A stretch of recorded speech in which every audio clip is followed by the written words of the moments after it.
মা ছিলেন আমাদের বাড়ির নীরব কেন্দ্রবিন্দু। মা যেরকম কথায় ছিল সেরকম কাজেও ছিল।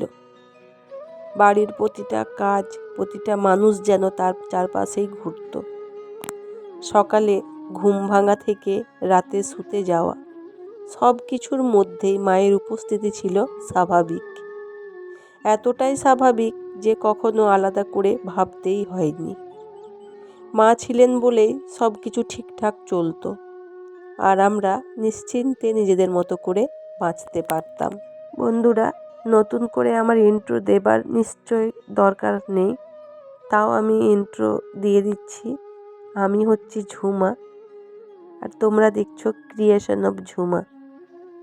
ক্রিয়েশন অফ ঝুমা চ্যানেলে তোমাদের সবাইকে স্বাগত জানিয়ে আজকের একটা ভিডিও তোমাদের সাথে আমি শেয়ার করতে যাচ্ছি। ভিডিওটা দেখো, তোমরা বুঝবে যে মা হারা সন্তানদের ভেতরে কতটা পরিমাণে কষ্ট জমা হয়ে থাকে। চলো বন্ধুরা, ভিডিওটা দেখতে থাকো তোমরা। মা আমাদের জীবনে কতটা জায়গা জুড়ে থাকে সেটা বোঝাতে আলাদা করে কিছু বলার দরকার হয় না। মা থাকেন বলেই জীবনটা সম্পূর্ণ মনে হয়। আজ সেই মাকে হারিয়ে আমি একদম ফাঁকা।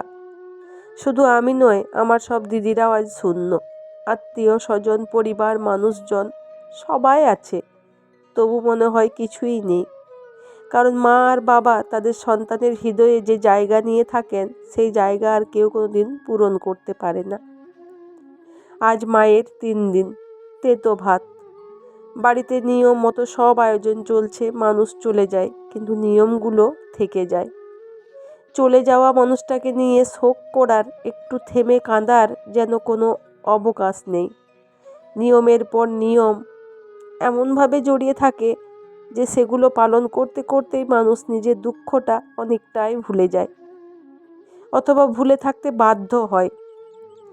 বাড়ির সবাই ব্যস্ত, রান্না, আয়োজন, নিয়ম পালন। আমরা মেয়েরা দাঁড়িয়ে দাঁড়িয়ে সব দেখছি, কারণ আমাদের 4 দিনের শ্রাদ্ধে প্রথম পিণ্ডটা মেয়েদের হাত থেকেই মা পাবে।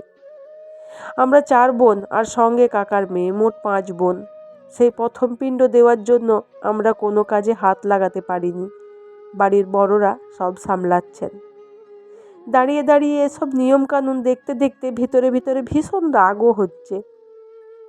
মানুষটা তো চলে গেল, তারপরেও এত নিয়ম কেন? কেন আজও আমরা এই নিয়মের বন্দী? কেন শোক করার মাঝেও হিসেব, বিধি, সময় আর নিয়ম আমাদের বেঁধে রাখে? মাকে হারানোর যন্ত্রণার চেয়েও কখনো কখনো এই প্রশ্নগুলো বেশি ভারী লাগে। তবু নিয়মের মাঝেই মায়ের মুখটা বারবার চোখের সামনে ভেসে ওঠে। রান্নাঘরের কোণে আমাদের ডাক শুনে সাড়া দেওয়া সেই গলা, নিঃশব্দে আমাদের পাশে দাঁড়িয়ে থাকা সেই মানুষটা, সব কিছু হঠাৎ খুব চুপচাপ হয়ে গেছে। মা, নিয়মগুলো আমরা পালন করেছি, কিন্তু শূন্যতাটা কেউ পূরণ করতে পারছে না। তুমি নেই, এই সত্যিটাই আজ সবচেয়ে বড় নিয়ম, সবচেয়ে কঠিন বাস্তবতা। তোমাকে না ছুঁয়ে, না দেখে, না ডেকে আমাদের বাকি জীবনটা এখন শুরু হলো। মা, তুমি কোথায়? তোমাকে ছাড়া আমরা যে একদম শূন্য। তুমি কেন আমাদের না বলে চলে গেলে? একটুখানি যদি আমাদের সাথে কথা বলতে, একটুখানি যদি আমরা জানতে পারতাম তুমি এভাবে চলে যাবে, তাহলে ভেতরে এতটাও কষ্ট হয়তো হতো না।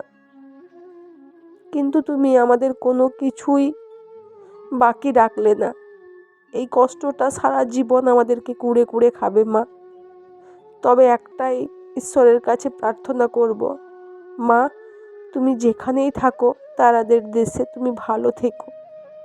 তুমি ওপর থেকে আমাদের সবাইকে আশীর্বাদ করো, যেন আমরাও খুব ভালো থাকি। যেমনভাবে এতদিন তুমি আমাদেরকে আগলে রেখেছিলে মা, ওপর থেকেও তুমি আমাদেরকে এভাবেই আগলে রেখো। কারণ তোমার মেয়েরা তোমাকে ছাড়া একদম শূন্য মা। ভালো থেকো তারাদের দেশে।